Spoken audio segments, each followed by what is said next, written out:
Hello बच्चों, let's see this question. Explain hybridisation of the central atom in NH3।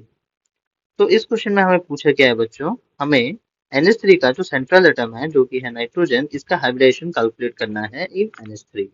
ठीक है बच्चों, इस क्वेश्चन को सॉल्व करने के लिए हमारे पास एक की कॉन्सेप्ट है।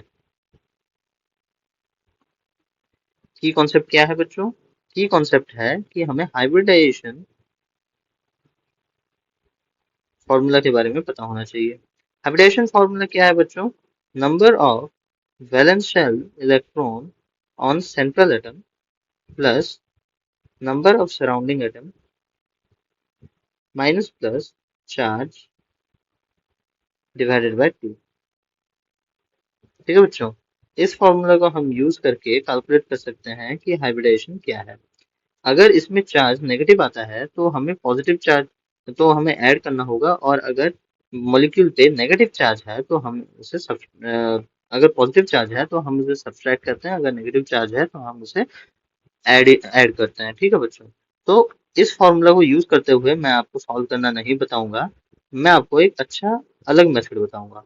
अच्छा अलग मेथड इसलिए क्यों बच्चों? क्योंकि इस फॉर्मूला से हमेशा करेक्ट आंसर नहीं निकलता, एब्सोल्यूट करेक्ट आंसर। तो हम एक दूसरे मेथड से निकालेंगे जो कि है लॉजिकल मेथड। ठीक है बच्चों, तो NH3 में जो सेंट्रल एटम है वो क्या है? सेंट्रल एटम है N, और इसका जो सराउंडिंग एटम है वो है हाइड्रोजन। ठीक है बच्चों, तो इसका number of वैलेंशियल electron of central atom कितना है? वैलेंशियल इलेक्ट्रॉन वो है इक्वल टू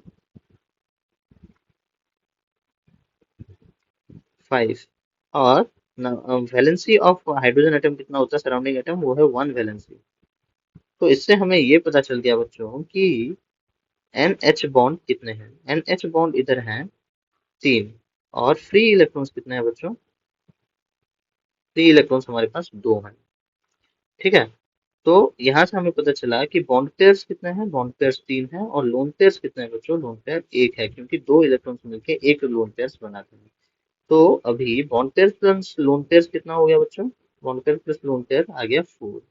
अभी 4 से हमें ये सजेशन आ रहा है कि इसका जो हाइब्रिडेशन है वो sp3 हाइब्रिडेशन है, और sp3 से हमें ये सजेशन आ रहा है कि इसका जो ज्योमेट्री है वो टेट्राहेड्रल ज्योमेट्री है। बट इसका शेप क्या होगा बच्चों? शेप इसका डिफरेंट होगा, क्योंकि लोन पेयर्स ऑफ इलेक्ट्रॉन वो पार्टिसिपेट नहीं करते in the shape of the molecule. Shape of the molecule थोड़ा सा डिस्टॉर्टेड होगा बच्चों। वो कैसे होगा? N H H H ऊपर डबल बॉन्ड। इसका जो शेप हो जाएगा बच्चों वो हो जाएगा पिरामिडल।